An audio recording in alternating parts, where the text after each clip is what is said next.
अब इन जंतुओं में पोषण कैसे होता है, मतलब ये अपने शरीर का विकास कैसे करते हैं, अपने टूटी फूटी कोशिकाओं का वृद्धि कैसे कैसे भरपाई करते हैं, कैसे वृद्धि करते हैं, ये तमाम चीजों का हम लोग जानेंगे जंतुओं में पोषण।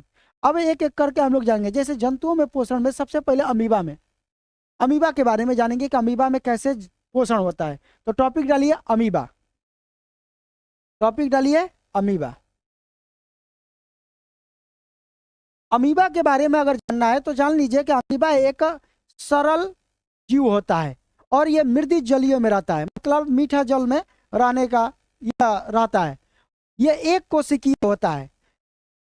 अमीबा का आकार जो होता है वो निश्चित नहीं होता है, बनता बिगड़ता रहता है, कभी बनेगा कभी बिगड़ेगा, समझ में यानी उसका आकार निश्चित नहीं है कि भाई हाँ स्टार बाटे तो स्टार जैसन बाटे, गोल है तो गोल जैसन है, लंबा है तो लंबे जैसन है, नहीं, उसका आकार बदलता रहता है। कभी कुछ आकार का हो जाएगा, कभी मान लीजिए इतना दिखाई दे रहा है तो छोटा भी हो जाएगा, कभी स्टार जैसन होगा तो कभी लंबलोल भी हो जाएगा, गोल भी हो जाएगा। उसके आकार बदलते रहते हैं। काहे आकार बदलते रहते हैं? क्योंकि उसके भोजन को पकड़ने के लिए कुटपाद की जरूरत होती है। कुटपाद का मतलब उसका हाथ, एक तरफ से वो अपने शरीर को ना हाथ जैसा बना लेता है और ऐसे भोजन को घेरता है, तो हम इसी को कुटपाद बोलते हैं। इन्हीं कुटपादों की मदद से वो भोजन के घेर कर अपने शरीर के अंदर लाता है।